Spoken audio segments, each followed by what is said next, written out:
بسم اللہ الرحمن الرحیم۔ ایک رقت انگیز حکایت۔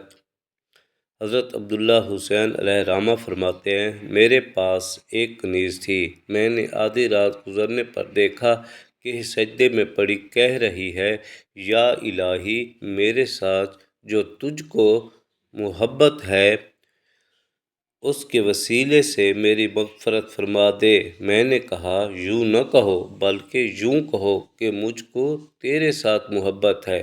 یا الہی، اس کے وسیلے سے میری مغفرت فرما دے۔ اس لیے ہو سکتا ہے کہ وہ تجھ سے محبت نہ فرماتا ہو۔ کنیز نے کہا، خاموش رہو، اس کو میرے ساتھ محبت ہے، جبھی تو مجھے دارالکفر سے نکال کر دارالاسلام میں پہنچایا۔ وہ مجھ سے یقیناً محبت فرماتا ہے، جبھی تو مجھ کو بیدار کر کے اپنی جناب میں سجدہ کرنے کی توفیق عطا فرمائی ہے اور تم کو بستر پر سوتا رکھا۔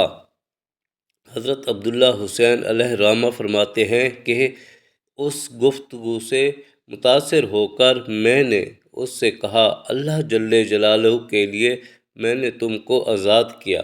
کنیز نے کہا، میرے آقا، تم نے میرے ساتھ برا کیا۔ اب تک مجھے 2 اجر ملتے تھے، ایک تمہاری خدمت کا اور ایک اپنے مالک حقیقی کی خدمت کا۔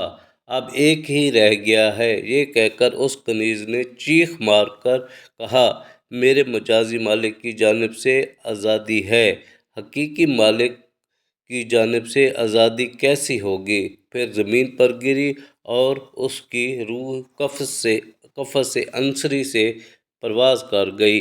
سبحان اللہ۔